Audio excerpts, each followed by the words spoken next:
Ladies and gentlemen, thank you for tuning in to my Sunday night live stream. I have started. I think I have started doing first. I think the first Sunday of the month. It used to be three. It used to be the third Sunday of every month I would do a live stream, and I did that for a long time. For a long time. Anyway, last year I flaked off on that, and I have no excuse. I just flaked off. Well, this past year anyway. So I haven't been consistent with my third Sunday of the month. That being said, last month I did my live stream the first Sunday of the month. So here I am. It's a new month already. 4 weeks have gone by. 4 weeks have gone by since I've done my live stream. And so I'm back on the first Sunday of the month tonight, and probably will continue that next month as well. So let me get into a little explanation as I do every time I do a live stream, because I have a lot of new subscribers that don't know, why did I get notification on my phone that this tile guy is going live? Like, people don't know why. Many years ago when I got demonetized, 7 years, I think it's been 7 years since I got demonetized. The only way that I can monetize myself, two things. One of them is that I get Patreon members, and thank you to all my Patreon members, because the sincere form of flattery to me is that you like me enough that you're going to pay me for my advice. That being said, if we get into a large conversation about advice, then yes, you have to pay me for that. And then we talk on the phone, and it's $50 for 30 minutes. And I'm not a clock watcher, so if it goes on longer than 30 minutes, I'm good with that. I just want somebody to walk away with the information that they called me about, because, fair is fair. That being said, when I started doing the live streams, it was an opportunity. It was an opportunity for my subscribers to come on, or even somebody that doesn't subscribe to me, that they have issues. They have maybe some trouble putting together a shower, or they don't know how to mix the mortar, or they don't have how to screed the mortar, or they don't know how to do the prep and all that stuff, or the drain or the shower valve or whatever. So there are a lot of questions that DIYers, homeowners would have. And I decided to do a live stream. I could give that information away for free. You don't have to be a Patreon member, and you don't have to put, $50 on my PayPal and talk to me. This is a platform that I'm able to give back to my community, give back to all of you guys who support me. And so for that reason, I come on here once a month-ish and try and give back to the people who have given to me.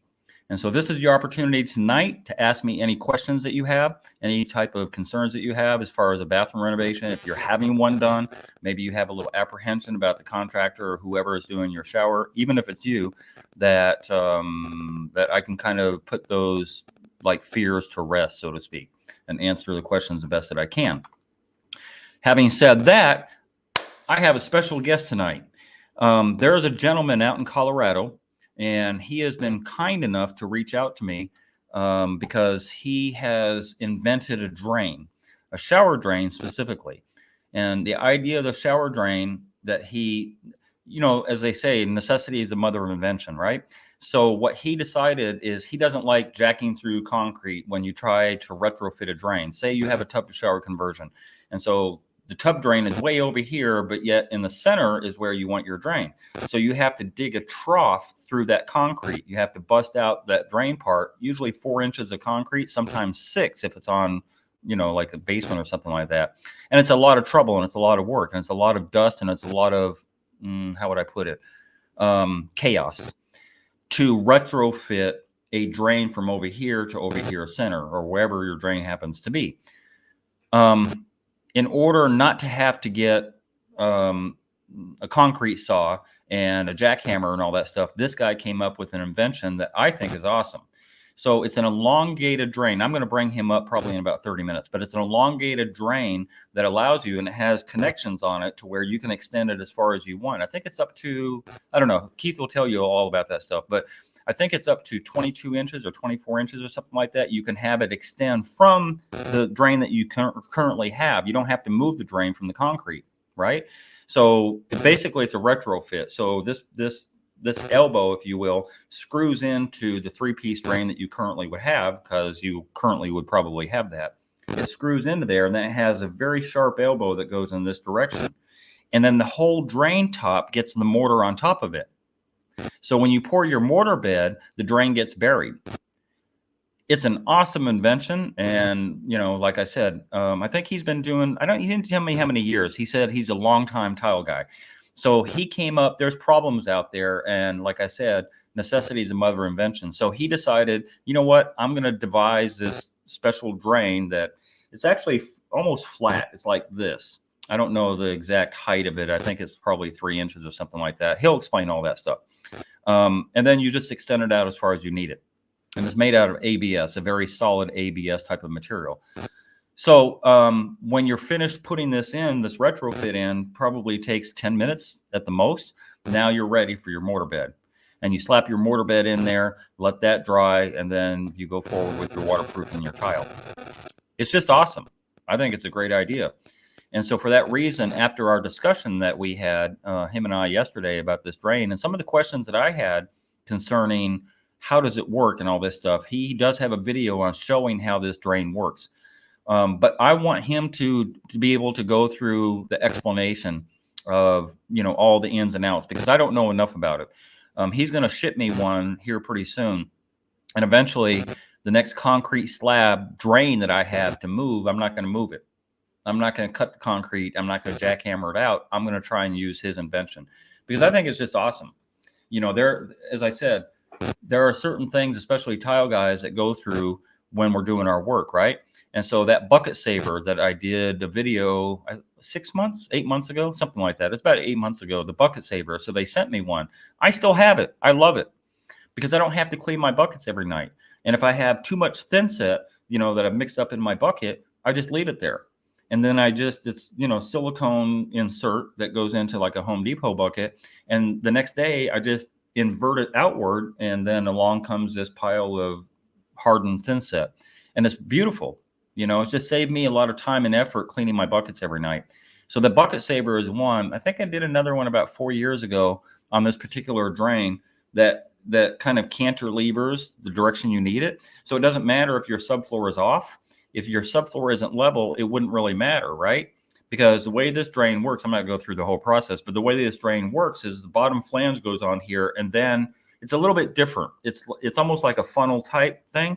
And then at the very bottom of the funnel, that's where your drain fits into. And then it kind of moves left, like 360. So you can get the drain level despite and regardless if your floor is level or not. It's an awesome drain. And so, that drain was 4 years ago. I put it on my channel and I gave 4 of them away because I was given 5 of them and I used one on an actual job, but the other 4 I gave away to my subscribers on my dime. I mean, yeah, the drain was free, but I gave it away. I love what does it say? I can't see.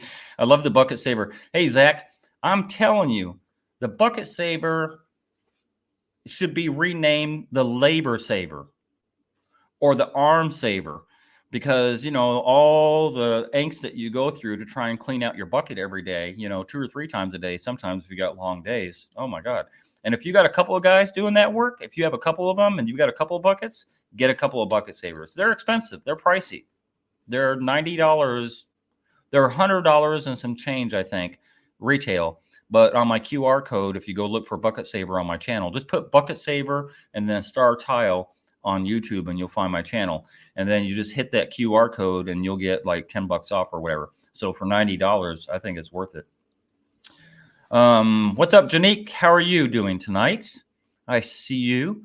So Zach, how many bucket saver did you buy one off of my channel or did you buy one at retail price? I mean, not that $10 is a big difference, but like I said, I would have, yes, I was given one in order to do the promo that he wanted done, but I would have bought one for the $100. I would have bought one all day long.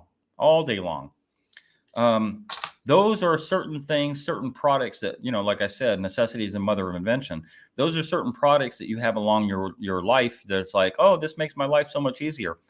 There are products that I've thought of, and I've never pushed like the trigger to go ahead and try and invent something, but there's products that I've thought of. When I'm doing a niche, for example, and I've got that bottom tile at the top of the niche, and that bottom tile is a large format tile. My niches are long. And here's an idea for somebody who's very inventive. If you had like a little ratchet, a little plastic ratchet thing that could go up from the bottom of the niche to the top of the niche and kind of hold that tile in place, I would need 2 of them. Yeah. Invent 2 of them and send them to me, because that's my little thing. Oh, another thing too, a lighted level. And I know lighted levels are out there, but they're expensive. But sometimes, you know, you're in a dark area when you're trying to do a shower or something like that, and you're putting your level, you're throwing your level up certain places, and you're like, where's that bubble at? Where's that bubble? And then I got to put on my glasses and get a flashlight and all that stuff. And I'm like, that bubble needs to be lit up, or something, that the liquid needs to be lit up or something like that. That's the other thing that irritates me. So yeah. I see the Army Veterans shirt. Veterans Day coming up. Yeah, next Saturday. I get free meals. I have a different version. I heard about it from somebody else. I think mine was 130ish, and you've had it for 2. Oh my God!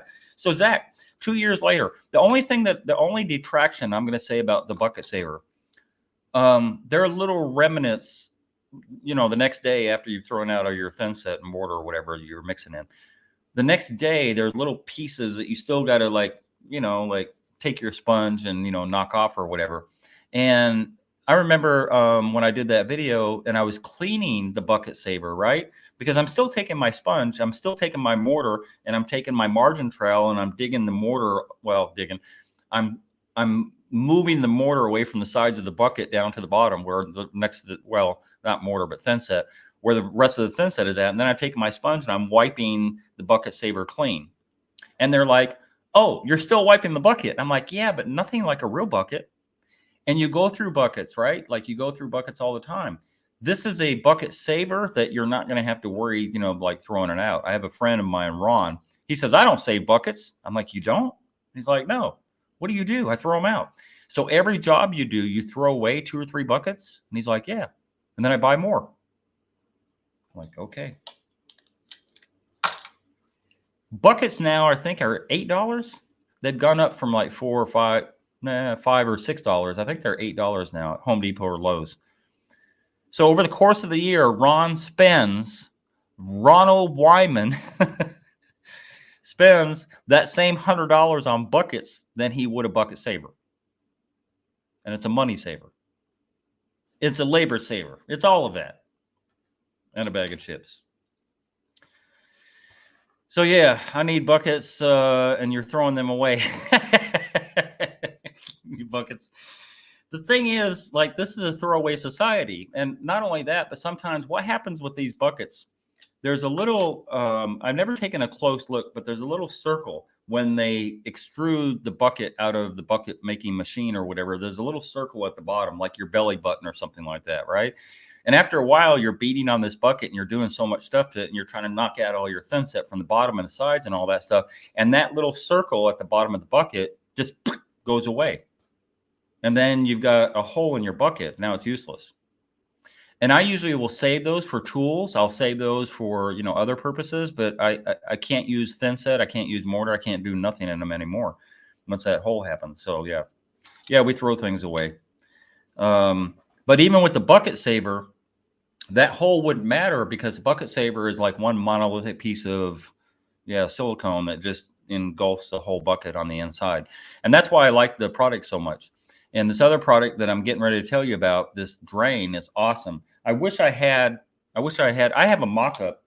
This is a typical shower drain. Oh, I want to talk about this also while I'm waiting for any questions to come in. So if you guys have any questions, drop them in the comment box. But this is a typical setup of a shower drain. And so I saw a video recently, because I got to fight this. I've been fighting this for 8 years, 9 years, easily 8 or 9 years. Everybody talks about weep holes all the time.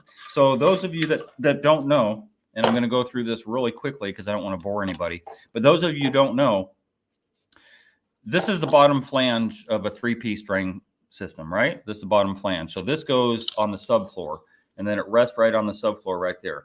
There's about a 1/4 of an inch rise with this. And people freak out. It's like, if any water gets in there, you're going to have a 1/4 inch of water. It's like, yeah, maybe not.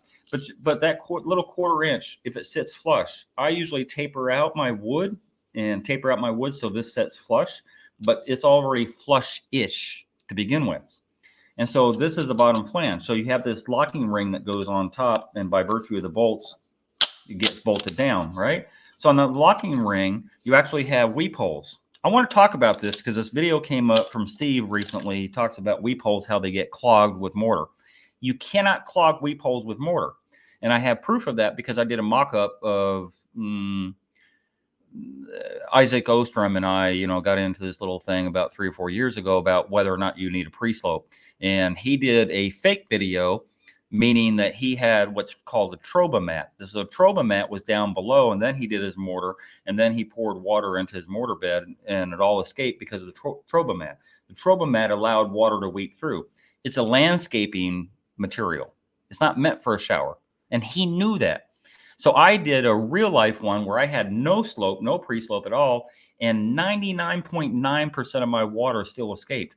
And it escaped through the weep holes that were clogged because this is a used drain cap, but I had one that already had sand mortar mix inside of the weep holes. Yet water still could go through there. And people were like, put pebbles there. No, a pebble is dense. So if you got a whole handful of pebbles and you put them around the weep holes, then you have a good opportunity of one of those pebbles clogging up the weep hole. But sand is not going to do that. Now, more to the point, the newer ones come with not 4, not 6, but look how many. There's 2, 4, 6, 8 weep holes, right? So not only do you have the weep holes, but you see these little troughs? So you have 4 of these troughs, 1, 2, 3, 4. You have 4 of these troughs. I can't show it on camera very good. So you have the troughs that allow water to go down into the weep holes, plus the bolt sections themselves. Let me show. So when you put the bolts on and you turn it like this, look at those sections there. You got 4 of these sections, large sections, large sections. There we go. Right where the bolts are at. Let me move my finger.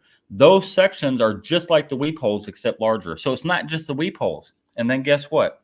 When you put your drain on, you've got this thread, this inside thread, right? So let me not unthread it. I got to get the thread right. I locked it into, but these drains have a little bit of playroom, and water will find its way down the barrel of the drain, right through the threads. And this one is not cooperating. There it goes. Okay. So when you lock it down, see this playroom? So all that playroom, water is still going to go into your drain by virtue of these threads, and the inside part of the threads, water will still travel down there. Water will still go through the weep holes. They will still go through the bolt holes. So if you're doing a water in, water out system, why are you worried about just weep holes? There's so many ways of egress for water to go. Having said that, I don't make the point anymore. I don't argue the point. I don't even talk about it anymore because we're not doing that. We're doing sealed system. And the sealed system of choice lately, it seems, is flow effects. And if somebody would send me one, I'm not spending $110 for a drain or whatever it costs. But I don't like flow effects for a couple of reasons. One, it's unnecessary. It's an invention that basically already came up with. Before flow effects drains ever came around, I am waterproofing the entire shower bed, the mortar bed, I'm not saying it right, shower bed. The mortar bed gets waterproofed all the way up to the neck of the drain, and then I run a bead of silicone around the neck of the drain. And it's waterproof 100% because I do flood tests on it, and it's 100% waterproof. But Flow Effects came around and said, we need a product to make this happen. The problem I have with it, the Flow Effects, all portions of the Flow Effects drain, including, and what they suggest, you could use a liquid topical membrane, but they're suggesting a cloth membrane like Kurdi. All of that is mortar. All of that is thin set. Thin set is holding that down. Thin set is your glue for the drain flange itself. Thin set, thin set, thin set. There's no silicone involved in that system at all. And thin set is porous. If I use the Flow Effects drain, I would use it in the same way that I use Kurdi cloth membrane when I do the overlap. I overlap the overlap with a liquid topical membrane. It doesn't matter if it's Aqua Defense, Hydroban, 8+9, Red Guard, whatever it happens to be. I'm going to overlap my overlap with something that I know is watertight, because thin set is not. I'm just saying. Let me get to the questions, if there are any. What's up, Lewis? How are you doing, Mr. Vendel? Mr. Vendrell. Sorry about that. I believe pre-slopes work. Weep holes are important. Well, I tile. Yes and no. As I said before, I'm not going to look for the link. You can find it. Pre-slope demonstrate. I don't know what that video was called. We did those videos 4 years, at least maybe 5 years ago, and you could look for them. Pre-slope demonstration or whatever you want to put in the box at the top to find those videos. But I've already pretty significantly showed that my setup, and I had a box, I don't know what it was, 3 foot by 3 foot, something like that, that on my mock-up, water still evacuated without the pre-slope. It's still evacuated. And I showed in a bucket because I put a little Sharpie like line right where the bucket was that I started with at that line. And after I poured it in and I let the bucket bleed out from the bottom, it took about 7 minutes or so, but all the water came out. 99.99% of the water came out. There was just a tad, maybe a couple ounces that didn't come out without the pre-slope. And with clogging the weep holes, because yes, I clog the weep holes because you cannot not clog them. If you're concerned about that, and again, I don't want to beat this dead horse, but if you're concerned about that, they have a collar. It's a plastic collar. And yes, I've installed those collars before on top of the drain. So the collar would sit right here, right below this locking flange.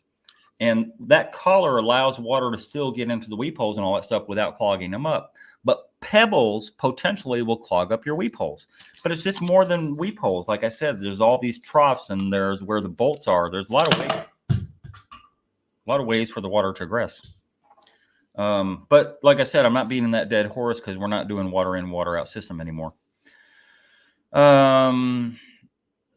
Fabric membrane infuses itself into the thin set. That makes it watertight. Can't argue that liquid isn't better.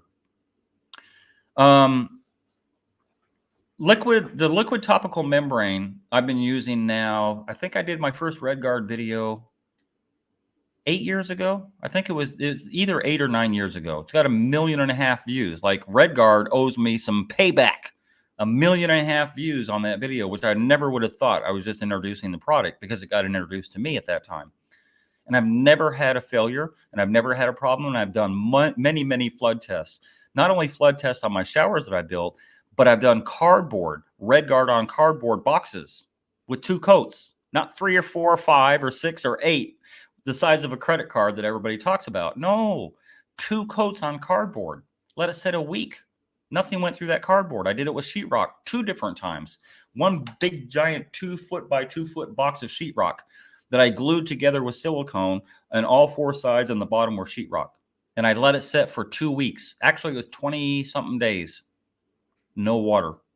No water went through. 2 coats. So yeah, I believe that. And I don't have a problem with sheet membrane. I use Curdy and I use sheet membranes when the job calls for it. A weird shaped shower, or I've done condos where I have metal studs, and metal studs are hard to work with when you're building a shower. So I use a sheet membrane, and there's an explanation as to why and how I do it and all that stuff. Fabric infuses itself to so you just put mortar right up on the weep holes. Yeah. Because I showed that in my video where the water still penetrates through the weep hole. Okay, so sand and cement is all that mortar is. Mortar mixes sand and cement, period. And water is going to penetrate through the same way it penetrated through to get to your weep holes. It's going to go into the weep holes. It will, because I've shown it. I proved it. Everything that I say on my channel, I have proof to back it up. Every video that I post, not every, most of the videos that I post, I talk about what the naysayers will talk about. And I say, see here, if I do this and I do that, this will happen, or it won't happen, you know? So yeah, I don't really worry about that because, you know, the onus is on me to make the shower right. The onus is on me to make sure that I don't have a failure because I have to answer to my customer. I mean, at the end of the day, TCNA and Schluter and all these different companies aren't going to back me up, and they shouldn't have to. You know, you have to, critical thinking is the way that I do it. Thin set alone is never watertight. Agreed. Do you dry pack right on top of the concrete if you use sheet membrane? Or same question, to use pan liner on top of the concrete slab? So here's the thing, Whitney, I have Whitney Brown. I have a hard time disassociating myself with the way things are now compared to the way they used to be. In other words, I'm old school. So yes, I still use a pan liner. If I use a sheet membrane, I still put the sheet membrane on the concrete floor, and then I still do the waterproofing on the top. So what sense does it make if I trust my waterproofing on the top, does it make to have the sheet membrane at the bottom? Or for that matter, even pan liner? Doesn't make any sense. But I can't I can't get away from not doing something down below. It's just like I said, old school. But yeah, I mean, I trust the topical membrane to do what it's supposed to do. Thin set alone is never watertight. Agreed. Yes, I always over the topical waterproofer over the Kerdi membranes. Oh, absolutely, Lewis, absolutely, 100%. I love RedGuard. Well, you know, anyone will work. I like Ardex the best. I really do. I like Ardex. It has less of the fumes and all that stuff, and it's a little thicker, but it's harder to get. Definitely makes sense about the weep holes. RedGuard is the lowest tier of membrane. That's not true.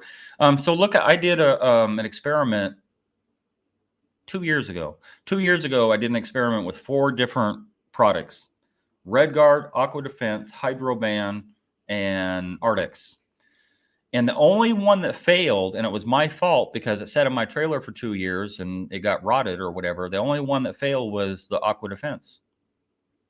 And I chipped on top of this mock-up mortar pan with a 6-inch blade, trying to get this stuff off of the mortar bed, and it would not. You know, you could look for that video.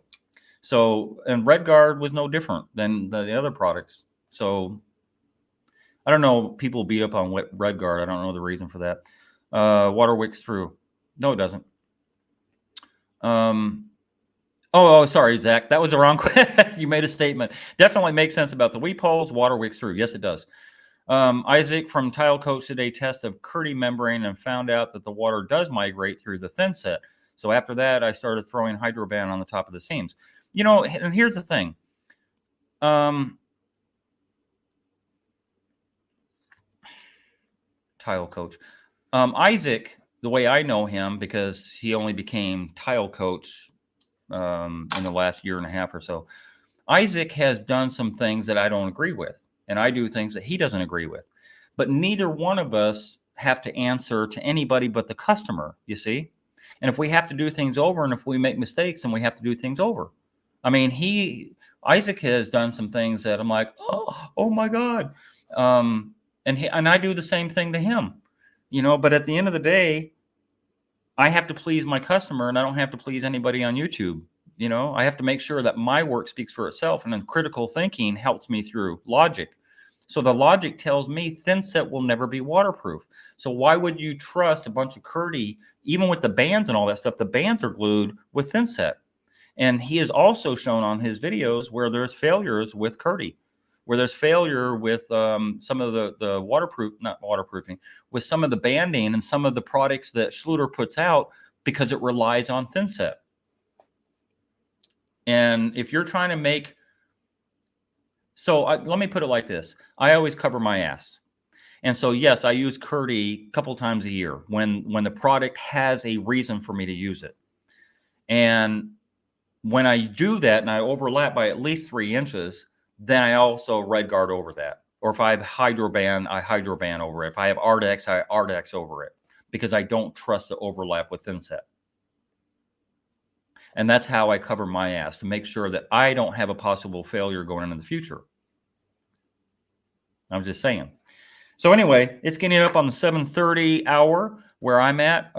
As I said before, I have this gentleman that has come up with this awesome drain. It's a Koda, C-O-D-A. He's going to talk about it. And when he talks about it, I'm going to probably just go away, because he has much more knowledge. I mean, hello, he invented the drain. So he has much more knowledge about it. And his name is Keith Frank. And I'm going to bring him up in the stream, and I'm going to let him talk about this drain.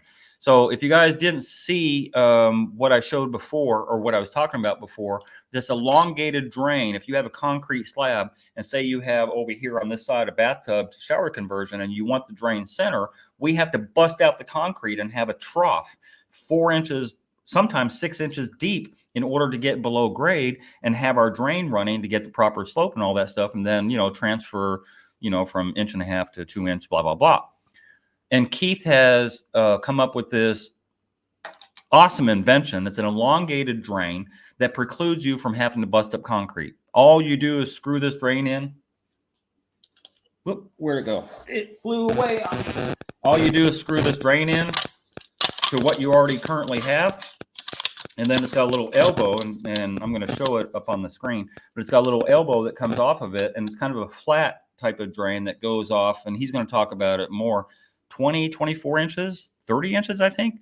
And then the drain sits over here where you want it, right? Wherever it's at, wherever you need it to be, and the mortar goes on top of the drain, the elongated part. Anyway, without further ado, I'm going to bring up Keith and let him talk about his Koda. Hold on a second. I got to unplug my mic because I'm going to screw myself up talking to Keith with this mic in here. Whoop, I just shut off my light.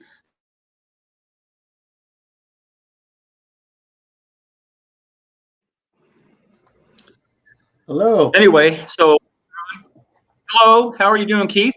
Great. How are you doing, Bob?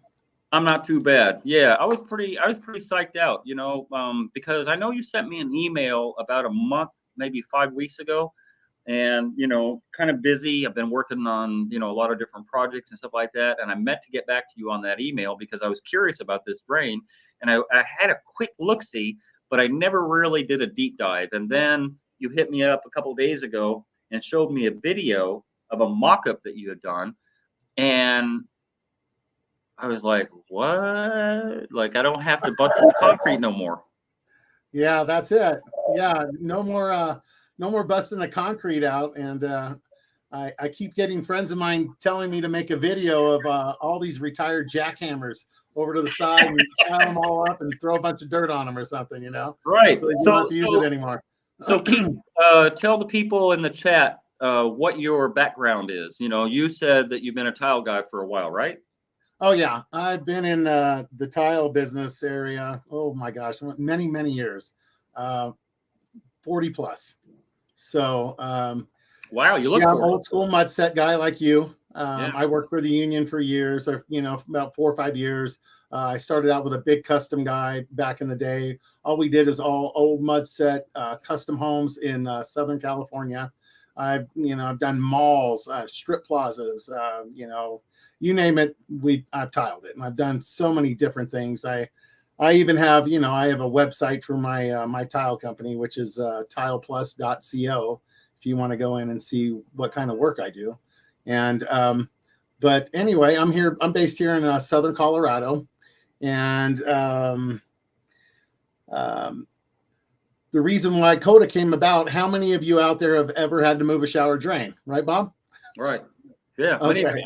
Many or you get a builder that tells you that it's your fault that the drain is misaligned with the shower valve or something. And right. A lot of times I don't have to move the shower drain. It's usually the plumber that comes in and does it beforehand with the builder. And sometimes, there's difficulty there. There could be a beam in the way. There could be, a post-tension slab, and they really can't move it very far without, taking a chance of cutting something. And anyway, and sometimes the alignment's not there. So Koda kind of came about when I had this builder trying to blame me for the shower valve being, here and the drain being over here, offset. Right. And, long story short, I sent him to Home Depot and to a couple local plumbing places to, I said, well, there's got to be something there to move the drain so we could just move it over a few inches and align this thing. And he goes, oh, yeah, did they make something like that? I go, yeah, I'm sure they do. And so he went out for a couple hours and returned and was a little disgruntled and upset. And he comes back and he says, well, they don't make anything like what you're talking about. And I'm like, really? and he brings back this drain that sits up about this high, 3 to 4 inches from Home Depot, costs about $20. Maybe move the drain about a ½ inch or a quarter inch.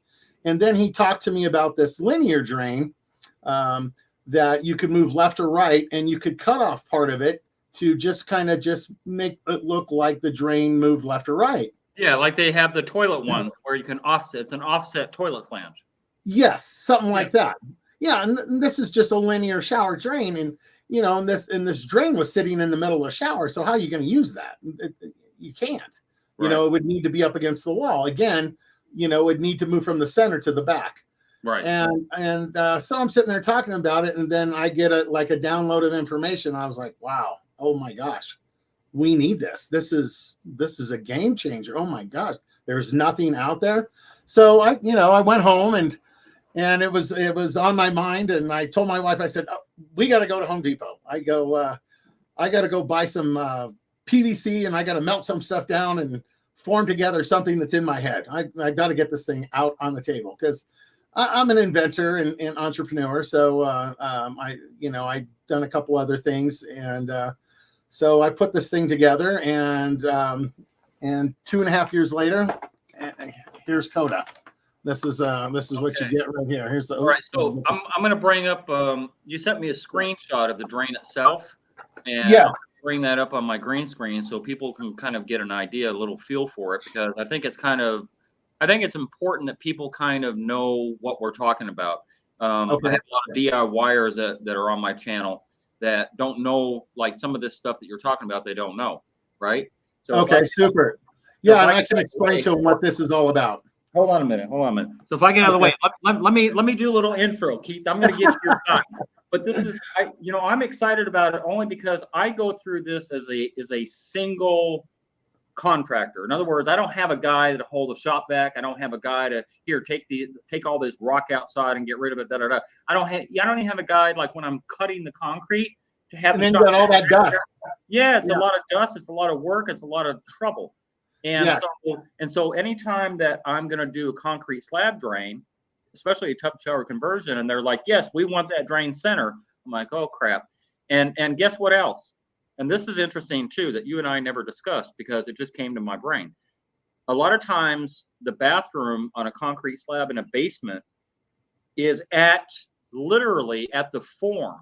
And you know how forms are poured, right? Yeah. Right at the grade level, it's thicker. It might be 6 inches here, but guess what? When you get to the back wall, now it becomes 6, 10, 12 inches. And then you're up against that stem wall. Yes, the foundation is poured at a curvature. So it's incrementally thicker and thicker and thicker. So if you're trying to do a linear drain at the back or something like that, you're screwed. Oh yeah, then you got to cut through all of that concrete, and you're going from maybe a 4 to 6 inch slab to 8 to 12 or something like that. You don't know what you're getting into. Yes. And so, then you try to move the plumbing, you try to move the P-trap, all of that, and none of us. I'm not a licensed plumber, right. and that's when you got to try to get a plumber. And right now, everybody is so busy. I mean, normal time to get a plumber is 2 weeks. You might be 3 to 4 weeks out. And who wants to come over and help you with your little remodel when they're on a large custom, So this is where Koda makes it easy. Okay. So and before I leave, because I'm going to let you talk about this thing, because I think it's just so cool. Before you leave, I want to put this little mock-up together real quick so people get an understanding, because normally your drain screws in here, right? So you got a little bit of size up here. Yes. I usually screw it down to where the floor level is at, to the bottom of my drain, where I'm putting my mortar at is right here. And I'm usually 1.5 inches or so of mortar here, and incrementally toward the backside or the sides or whatever, it gets a little bit thicker, 1/4 inch per foot. More or less. Right. Yes. And so your drain, right? Take out this one. Yep. And your drain screws right into these threads. Yeah, it's right here. Here's where it is, right here. Exactly. Yep. And it's a low profile. You don't work, dude. Go ahead. Yours is much cleaner than mine. Yeah, I didn't bring a dirty one. All right, Keith. I'm gonna kind of move out of here, take a little break. I'm let you talk about your product there, because I think it's awesome. Okay, thank you, Bob. Yeah, you're welcome. Absolutely. Yeah, it's a great invention, and there you go. Okay, so well, here's Koda, everybody, and like what Bob was showing, here's the floor drain right here on the bottom, and what Koda does. Here's the male elbow. We call this the male elbow, and it screws right into the top of the clamp drain. So, and then what you're able to do is it gives you 360-degree access. You can turn it and move it any way you want to place that drain anywhere on that floor. Whether it's 6 inches, 2 inches, or 5 feet, you can use Koda to do that, and you can move it out. And like we said, there's no jackhammering. And what I'm going to do is what you're seeing on the screen is a mock-up of what we made for the covering show that we just went to recently in Orlando.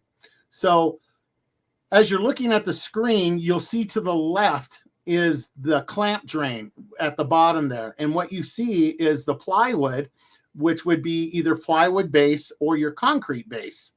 And on top of that, right above that, is the pre-pitch. And you always put a pre-pitch below your pan. So the water goes out your weep holes on the clamp drain.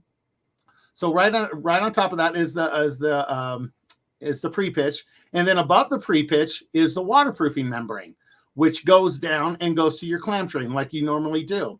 And what Koda does is it extends out from the clamp drain all the way to the right, and now you can place that finish drain anywhere on that floor you want, whether you've got to move it 2 inches, 1 inch, 5 feet, 6 feet, however you'd like to move it. And it just makes it simple. And then everybody asks me, oh, how thick is the mud? You're not gaining that much. You're pretty much doing the same thing as you would when you mud a regular drain.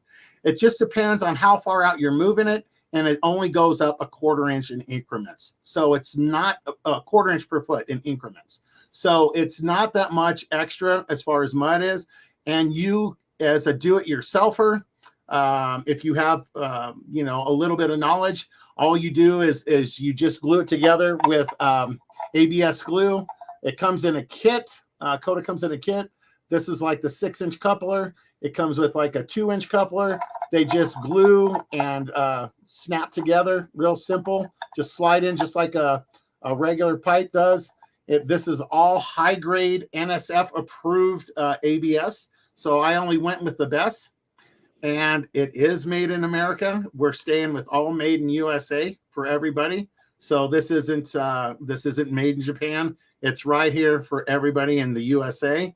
I did get my approval from let's call it the plumbing board, but they're not a plumbing board. They're a national certifier. They're called NSF. It took me approximately 2 years to get the certification, and we got certified. You can see the numbers up there on this cutaway, and if you go to the website, we have all that information for you on there. So if you're a plumber, you can see that it's certified. If you have a plumbing inspector that questions you, the certification is there, and you should have no problem with this. Anyway, so this, I'll show you another piece of this. This is the 18-inch pipe, the part that attachment that goes in there. And this is what it looks like on the inside. And it's all radius inside. And this piece with Koda, this is the only one that you can cut down. So this one you could cut down with a hacksaw, chop saw, whatever you want to do. And then you deburr it, and then you glue it to your other pieces. And then here's like here's the female elbow, and then you can screw what it has right here on the top of it. Inside here, it has a stop in there. So if you have a 2-inch drain with like a 2-inch thread on it, when you go to screw it down, it stops you so you don't bottom out on the drain.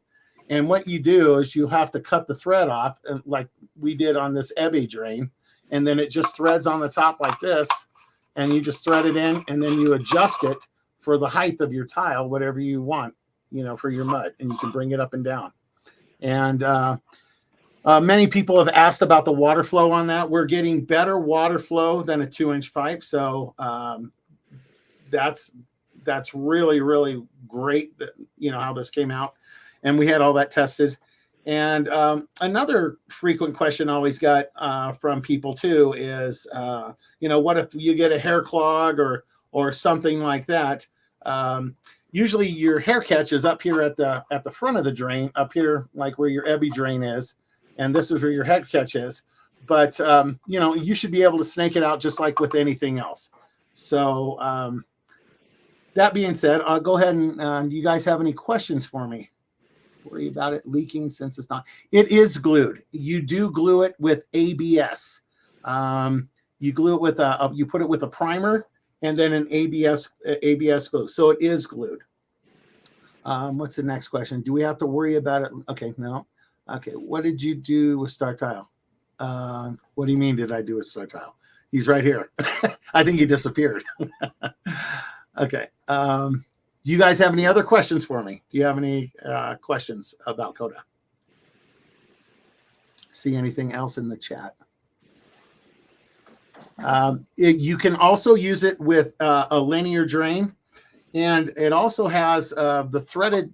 If you ever had, there he is. He's still here. If you ever have one of those threaded attachments with the smooth sleeve, those threaded attachments will go down inside of here too. And then what you would have to do is you would have to cut the threaded attachment. It is.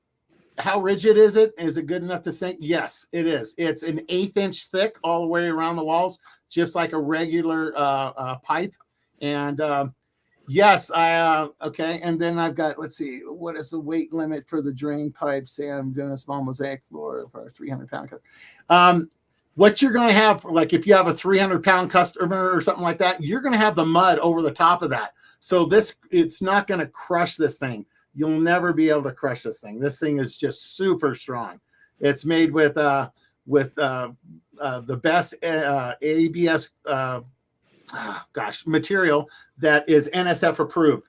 So we haven't done the crush test yet. I don't know if it will hold a 800-pound person, but you will have that mortar. Once you dry pack on top of that, that mortar is going to shield this from crushing down on that. It's going to hold together like that.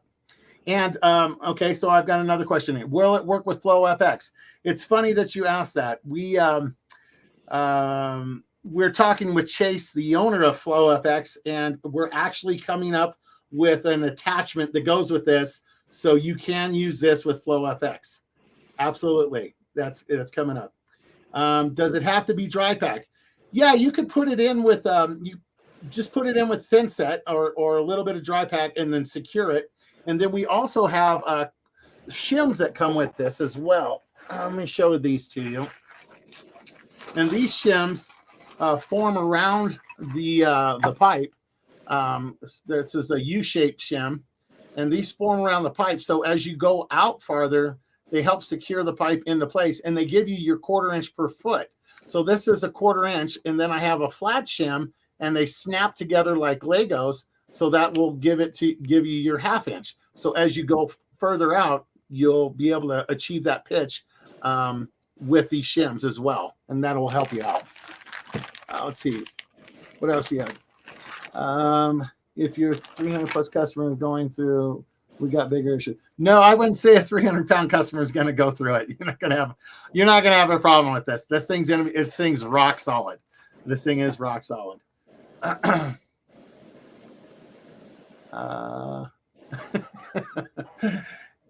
Is Bobby charging me extra money? I don't know. You have any other questions there?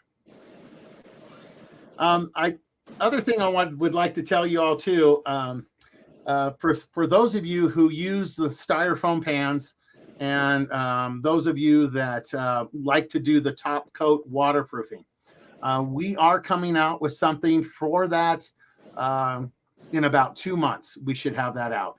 We're working on the prototype right now, and we are working on that one to work with Flow FX. So you'll be able to use that Flow FX drain, and yeah, which is going to be pretty cool.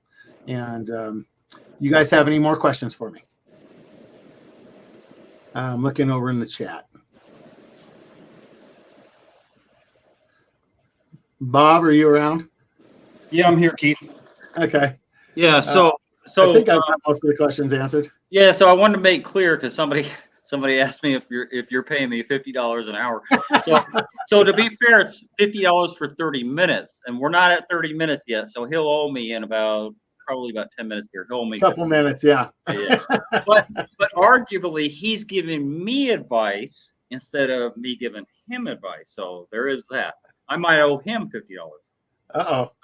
Because, like I said before, and I kind of prefaced it with some of these inventions or some of these products that have come up, like Bucket Saver, and like this other drain that I did the thing on about 4 years ago. It's a great invention. I don't put on my channel anything that I don't believe on, Yeah. So if I'm not on board with it, if I think, oh, this is silly, I think it was maybe about 7 or 8 years ago. About 8 years ago, when I really started getting, more subscribers and stuff like that, this Chinese company came to me and like, will you do this lighted shower head for us? Like do a video. And I'm like, yeah, if you send me one. And they're like, yeah, we'll send you one. And then it's like plastic. And so what happens is the water goes through it, the shower head lights up different colors. And it's like, oh, okay, well, that's cool. But for what? And it was really, really cheesy. And so I just kind of downplayed the video. I said, this thing's kind of garbage or whatever. And I gave it away on one of my live streams. I'm like, does anybody want this? Just push in a number. We'll guess on a number and you can have it. I'll ship it to you at my cost. So they shouldn't have sent me something cheesy if they didn't want me to talk smack about it. You know what I mean? Yeah. Absolutely. And so I'm, I'm still waiting for Keith to send me one of these things because I really want to try one out, especially on my next. And I don't do a lot of them on the slab construction, but the slab. You'll have one next week. Okay. Yeah, but I don't know when I'm going to do my next slab construction or my next slab shower. But that being said, the idea, like the bucket saver, great idea. Like that other drain 4 years ago, great idea. I'm on point with those things, and I will talk about them. And I will. Okay, so here's another thing too. The perfect pitch perfect. Pitch perfect. Love it. I've never used it. Oh, for pitching your pan. Yes. No, I never used it either. I'm old school, so I just it's easy for me. But it's 6 rails. There's 6 rails. They have attachments. You can like lock them into each other if you need a longer piece or whatever. So there's 6 attachments, and it makes little trough areas. And you pack your water. And so at the very center, it has like a ring. It has a ring that goes on top of your drain, and these rails snap into that ring. And now you have 6 different areas. You pack your mortar to the very top of these plastic rails. And it's a perfect pitch shower. Wow, that's great. And when that came out years ago, I'm like, oh my God, it's such an easy thing to come up with. And it's plastic rails is all it is. Hey, I got a couple guys hitting me up on the linear drain part. I'll answer these questions real quick. Okay. It says, yes, you can use any.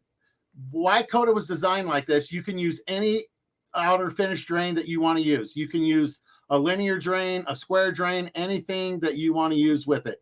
And there goes Bob. You can use any outer drain that you want. And here's that smooth bore adapter. This will thread right down into Koda, into the female part right here. This will thread right down in there. And what you do is you take this the smooth bore adapter, and what you'll do is you'll cut this off. You'll cut the thread off so you can lower the height. So what we recommend is cutting it off at about, I would say, 5/8 to 3/4. It shows you on the instructions, and we have instructions that come in the pack that's in English and Spanish. And so yes, the smooth bore adapter goes right in there because this is a 2-inch drain. And then what you'll do is you'll take your linear drain that has a smooth bore, and that'll slide in here, and then you'll have to cut that the distance off here for your linear drain. What you don't want to do is when you're using this, and it's very explicit in the instructions, is you don't want to bottom out in here because then you'll stop your water flow. So you only want to go down probably 5/8 to 3/4 down into here, and make sure you're not bottoming out in the flow. So you'll cut that linear drain off, and you'll also cut this adapter off. So any drain will work, guys. Any outer finish drain works with this. That's what it was made for, just to make it really simple. Let's see. Let's see what else you got into. Somebody wants one too. They want me to send you two. Did you do a pan only replace so regular floor tile fits this and we pour pan over, but probably run out of curb height? You're not going to run out of curb height. Your curb height's only going to be about, and you could still keep a low profile curb. You'd be about 3.5 to 4 inches maybe at the max. Well, so, and that was the question I asked you yesterday too, because sometimes, with these, so for example, we're doing, a tub shower conversion on a slab, right? Mm-hmm. So you have a 5-foot length and they want the drain in the center, but, or more to the point, if they want a linear drain in the back or something like that, well, so my issue is a lot of times I end up on the inside of the curb with 2-inch girth of tile. Okay. And sometimes I don't even have that. Sometimes it just shrinks down to like 1.5 inches or 1 inch, and I have a very thin piece of tile on the inside of the curb. Okay. Will this affect it in any way, shape, or form? No, you're gonna have that standard height in there. You're not gonna really run that mud up much higher. If you're staying within that 5 feet within that shower, you're going from one wall to the other. If you decided to run that to the back wall, or you decided to run it to the other side wall, and you went out a full 5 feet, you're not coming up much more on the mud. You're only going to be about 3.5 inches up, and so you're going to be fine. And you're not going to have to put no 6-inch curb in there if you don't want to. And right. So the other part is if you really wanted to drop it down, you could aug out the concrete a little bit and run it over the top of the concrete, get it down a little lower if you wanted to. You don't have to go through 4 inches of concrete. You could take your grinder a little bit, aug out the concrete a little bit, put your pre-pitch and run it in there like a trough and put it over there wherever you want. Right. Just as long as you got backflow, back to the original clamp drain. As long as you're flowing back there 1/4 inch per foot, you should be fine. So, it's kind of. Yeah. So what about, and I know somebody answered it and then maybe I missed it, but what about snaking out that drain if you get a clog? Yeah, this will take a standard snake. You can go down there and snake that out. Here's the other thing that I've came up with, and I got asked this quite a bit at the shows. People were talking to me about going out 5 and 10 feet, which should be no problem. What I came up with is we have another male elbow. Okay. It's not this one. Okay. It's another male elbow that has a screw top on it, which will allow you to put a dummy drain over here where the P-trap is.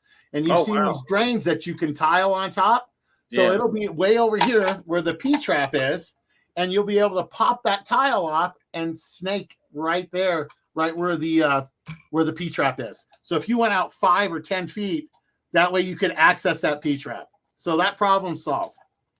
Wow. So when you say the dummy drain, but you don't want anything to drain in there, right? So no, it'll be over here in the corner. Let's say you had it over here, way over on the other side where it was up against the wall, like where you had a tub drain.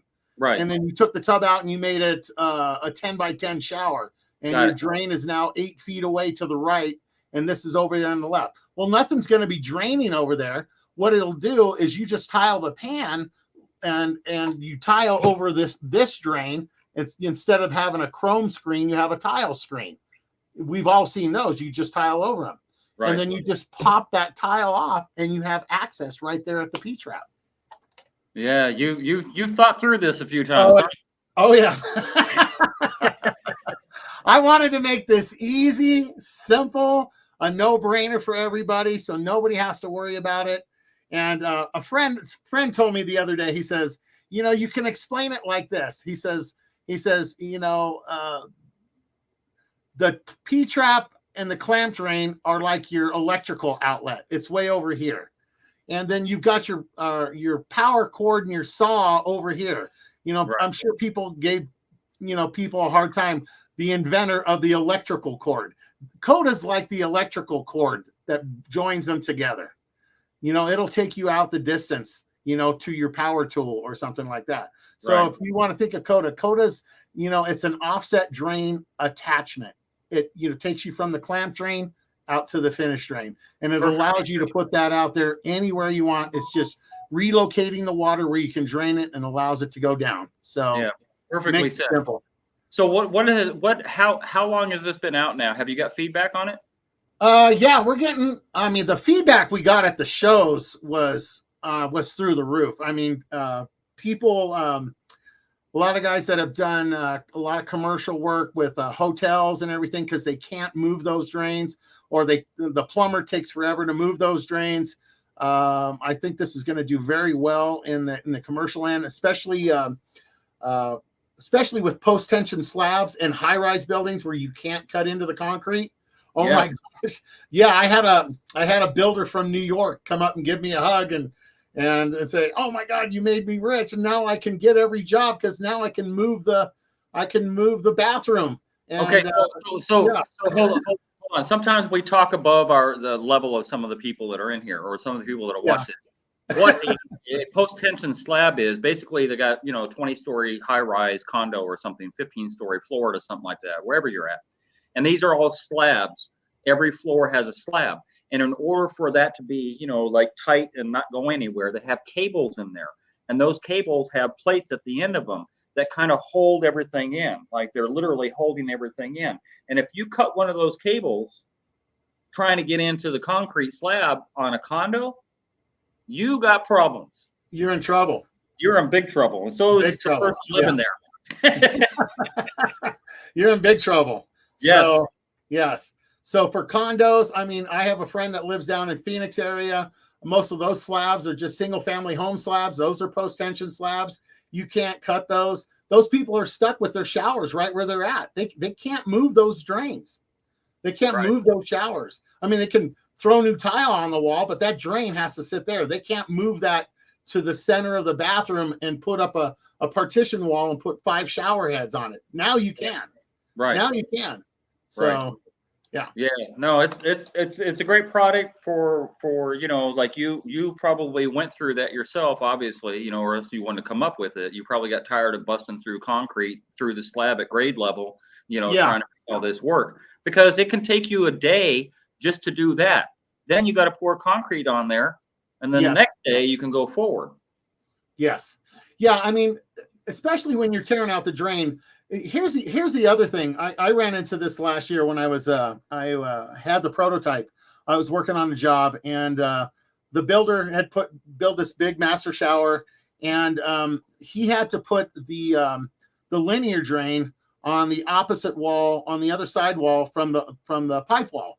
And the owner, she was a doctor, and she wanted the linear drain on the back wall because we had large format tile coming into the pan, and she didn't want the linear drain to the right. She wanted it on the back wall. So as you went to the back wall, it all flowed into the back. So I was sitting there, and I brought the prototype to work with me, and I was explaining it to her husband, and I didn't know she was standing over at the bathroom door listening to me explain everything about it.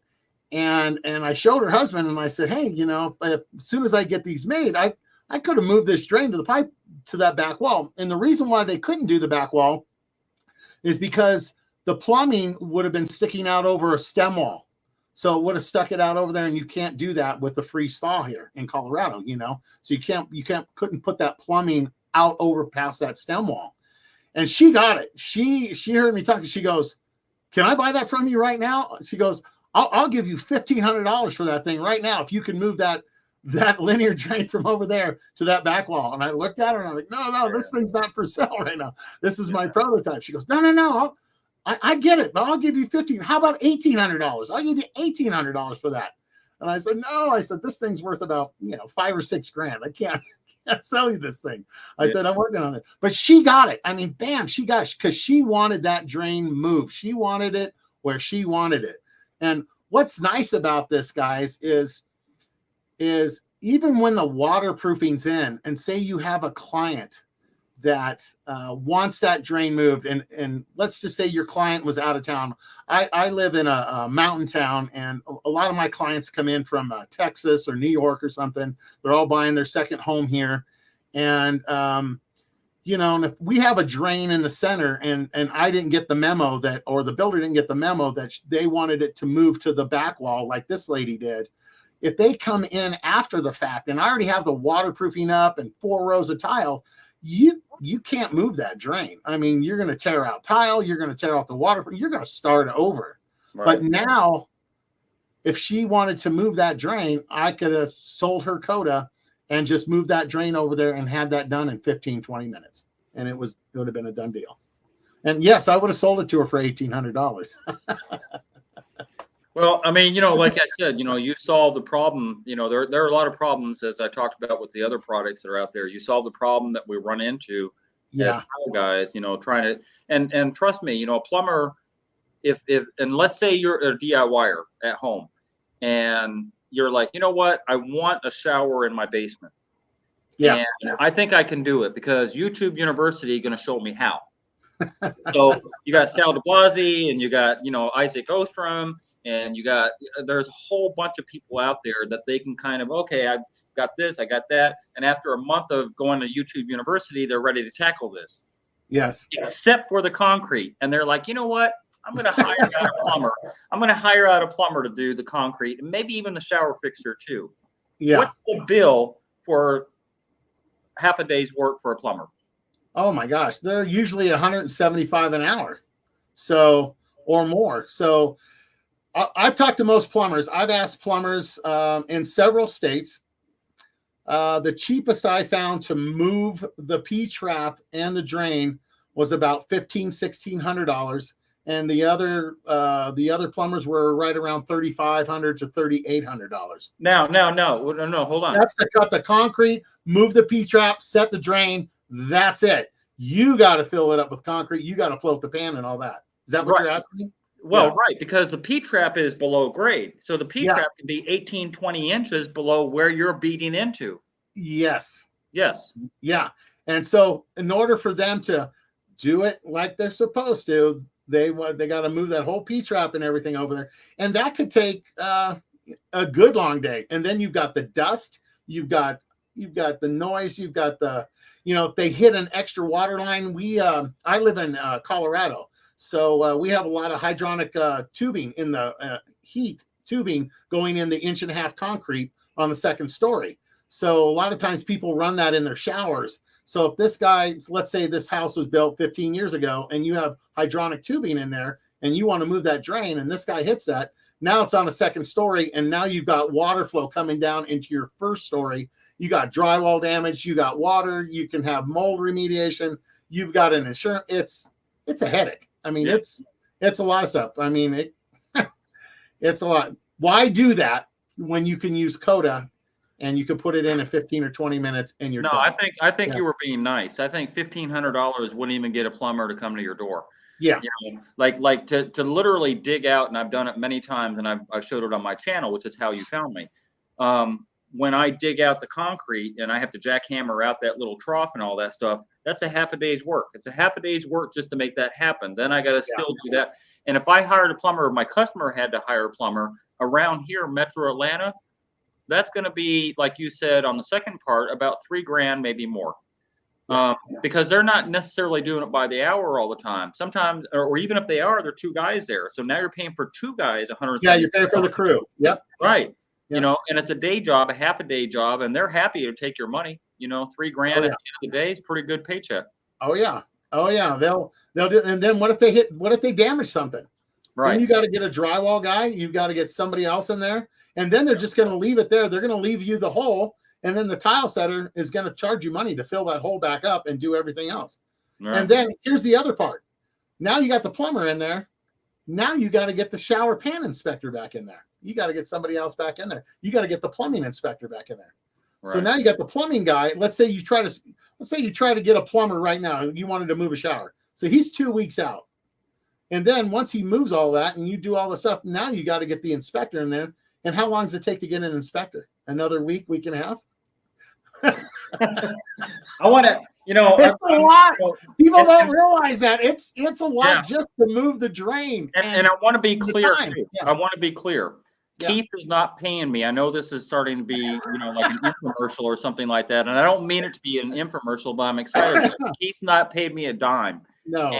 And, you know, and I'm not trying to get any money off of Keith by promoting him in any way. I'm allowing him this platform that I have in order for him to market his own self, because I believe in it and I like it and all that stuff is yet to be known because I don't have the product yet. But once I have the product and once I do a video and I've kind of alleviated some of my apprehensions or some of my questions or whatever that I can bounce back to Keith or whatever, that's at a point where I'll be on board with it and 100%.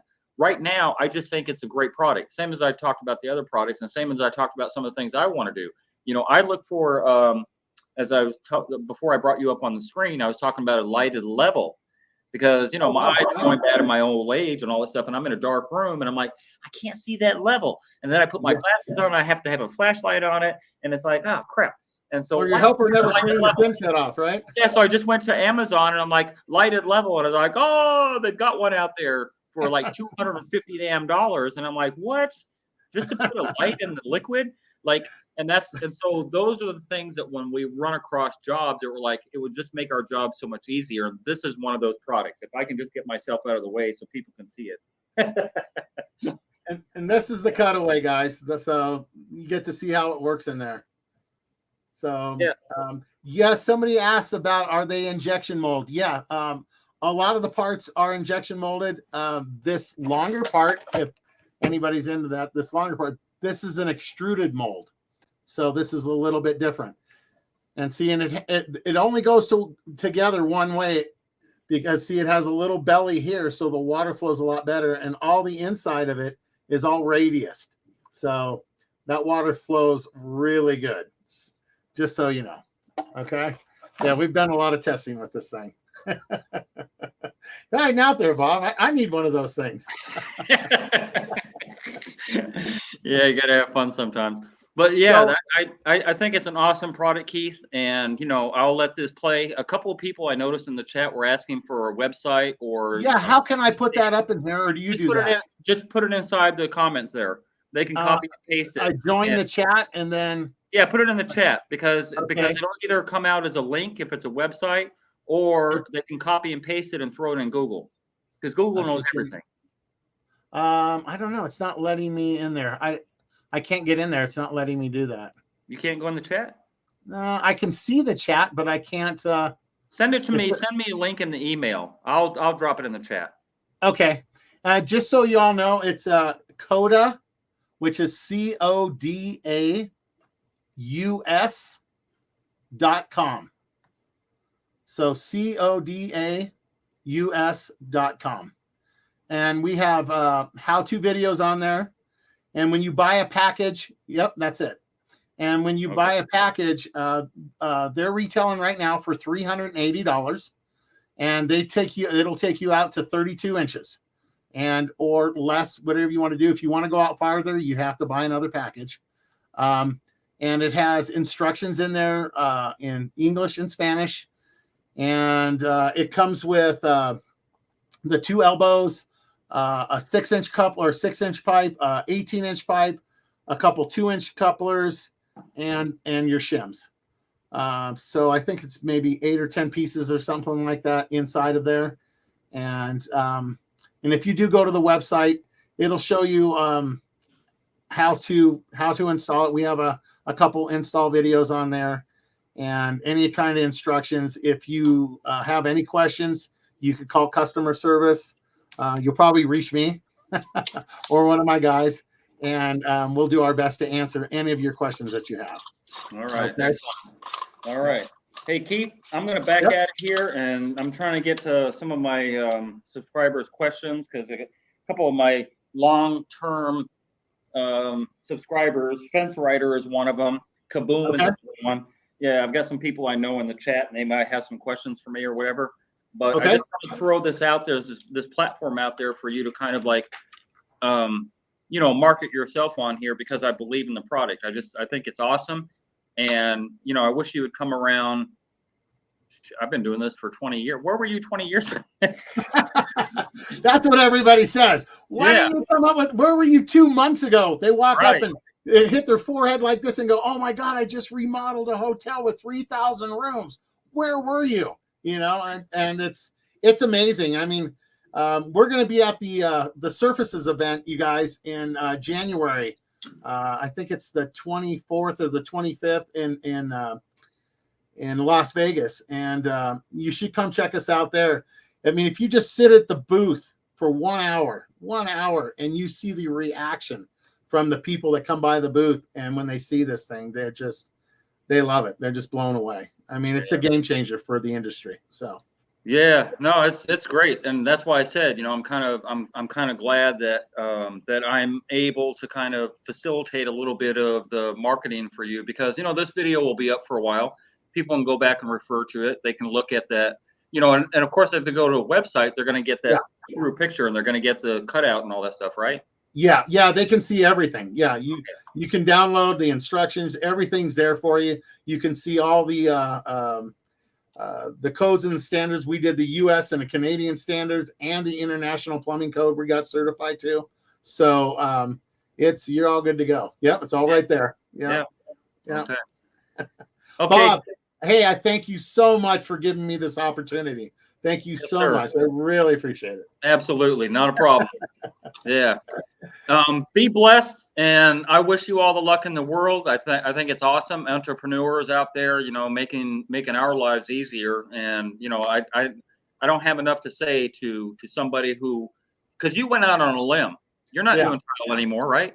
No, I'm still doing tile. Oh no, I'm still doing tile until I get enough sales start to come in. I'm working 2 big jobs. I mean, it's a lot of work. I mean, I'm going at this a lot of hours. Yeah. Wow. And you're still married. Man, I'm still going at it. And you're still married. Oh yeah.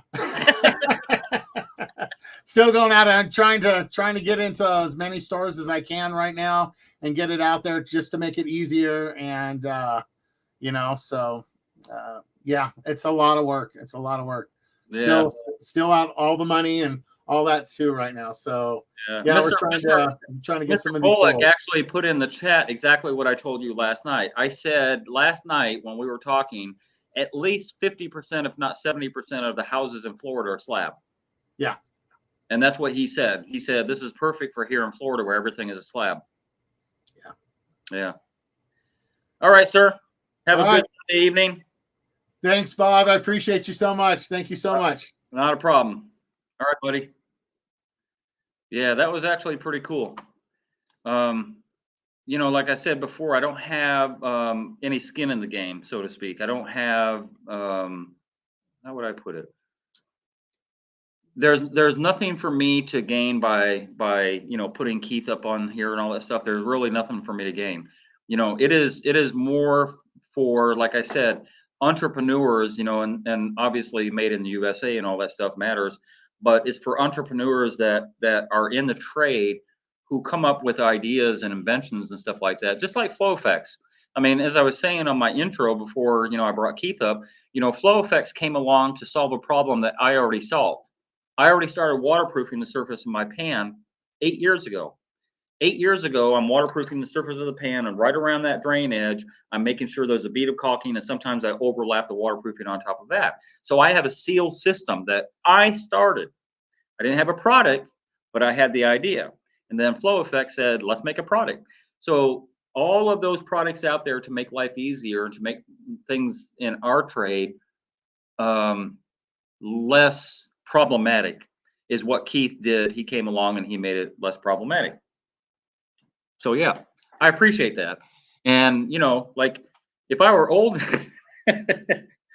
if I thought of some of the ideas that I have right now at his age, you know, I don't know how old Keith is, but obviously much younger than I am because he didn't have no gray yet. But if I could come up with some products back in the day, you know, 20 years ago, I'd already be a millionaire. Just helping other people help themselves. Anyway, I'm going to wrap this up here in about 10 minutes. We're going into an hour and a half live here. And I don't want to go on too much longer, but yeah, I did a shout out for Kaboom, because long-time subscriber, long time in the chat, Kaboom.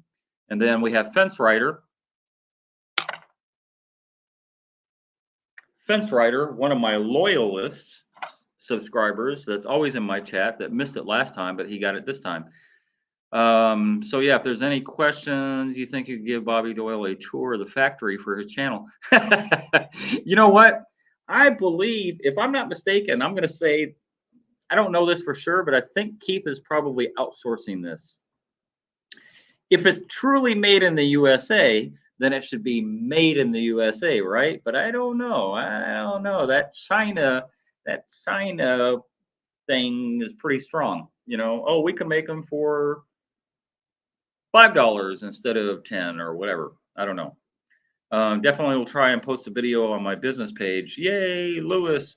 Yeah, Lewis, that would be awesome if you could do that, because, you know, like I said, here in Georgia, I'm going to say, I'm not going to put a number on how many slab construction houses there are, but I can say this. I do a slab type of shower once or twice in a year.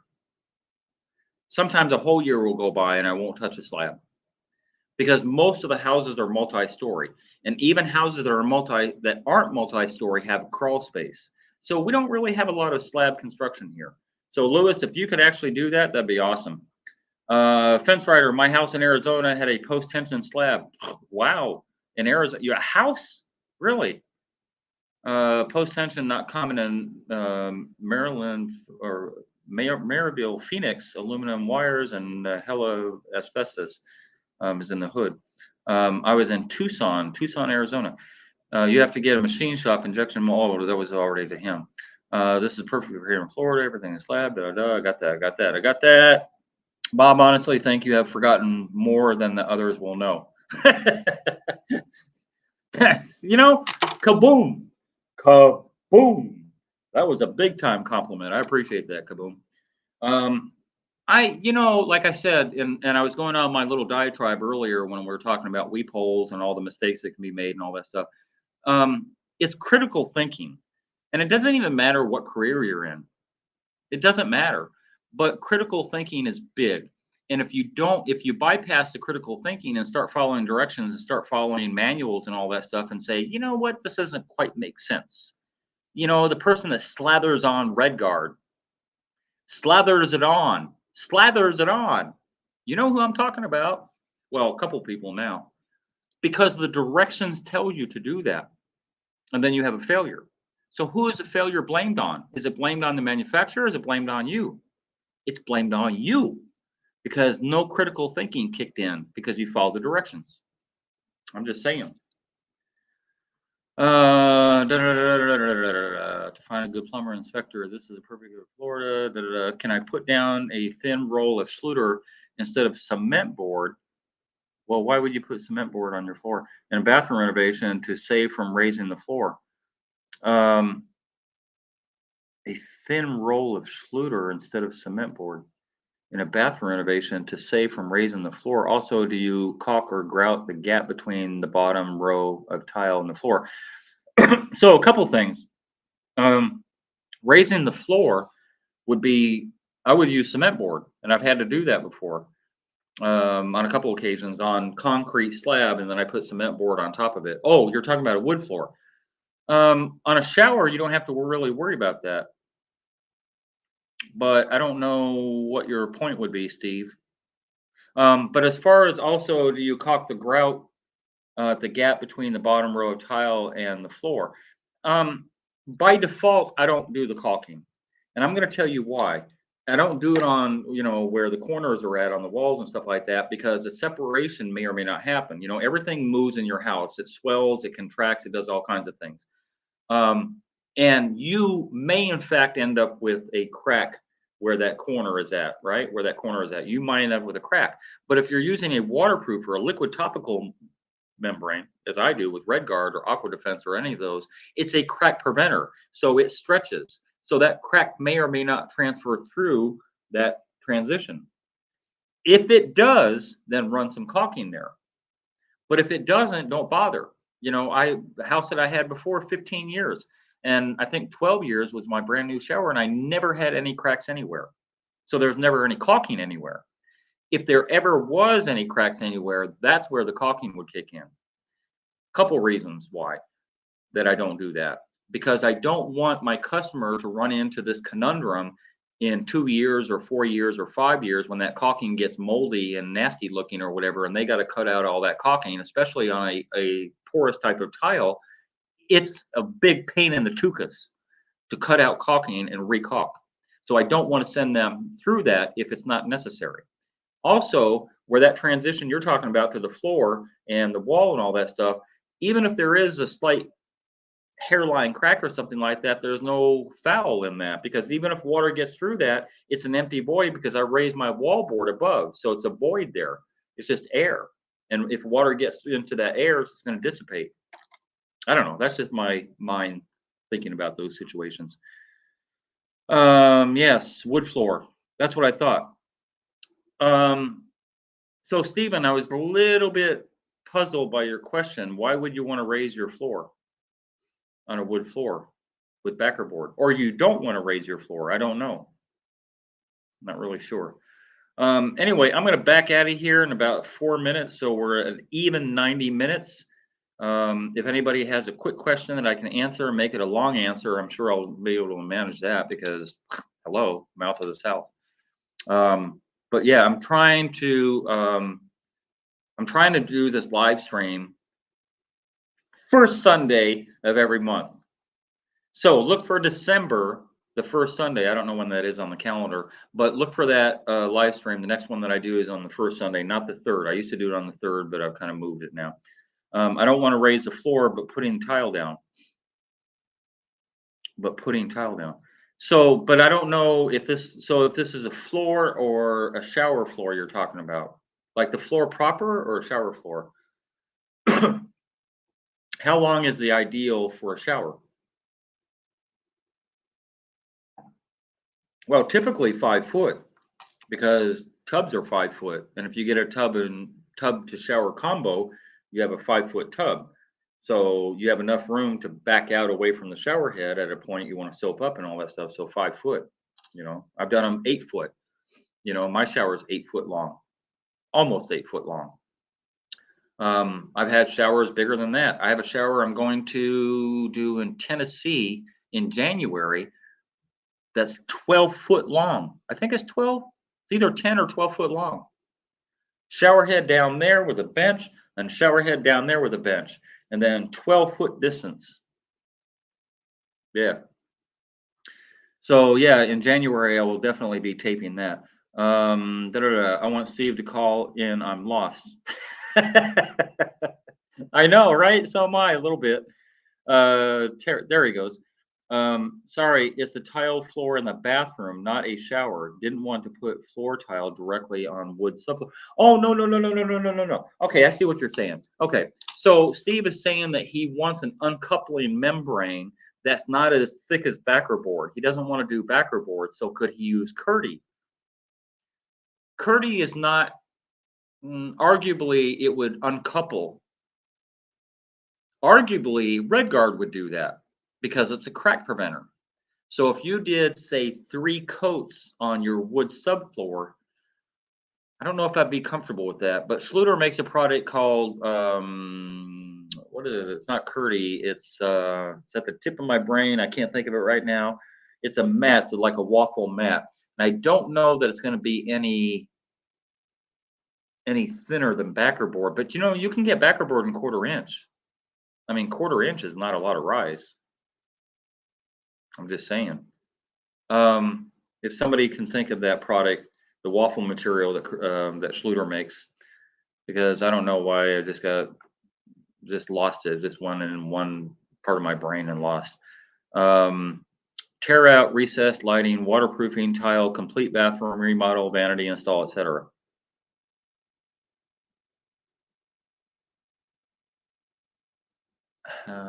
Sorry, it's the tile floor. Oh, I got that already. Ditra, yes.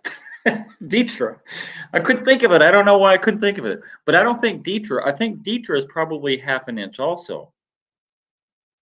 Thereabouts. So I don't think Dieter would help you if you're trying it. No, you can't put tile on your plywood. You know, 1/4 inch backer board would be the answer. You know, I would be comfortable myself putting probably 4 or 5 coats of red guard, because I think red guard would stop any transference of any movement of that floor up to your tile. But it really depends on the subfloor. You know, it's 3/4, 5/8 ply. Yeah, I don't know that I'd do it on not particle board, but strand board. I don't know. That's a conundrum. No, I definitely wouldn't do it on strand board. Gotta go. A bunch of people just crossed the river. Okay, buddy. Fence rider, I appreciate it. Thank you for your presence in my live stream. You finally made it from last month to this month. So all of my subscribers, actually, everybody that's been in the chat, it's 8:30 now. I told you an hour and a half on the dot, 90-minute live stream. A lot of that was taken up by Keith, which is good because I like his product. If any of you guys are interested in it, go to the website. I'm going to post it again. Koda US. I'll post it one more time. Koda US. KodaUS.com.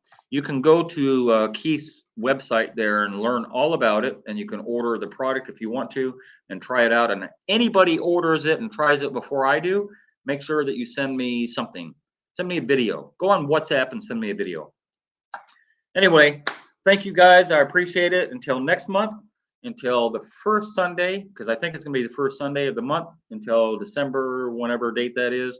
I will see you then. So thank you very much for your presence. Thank you for your participation, for people that participated, and have a lovely week coming up.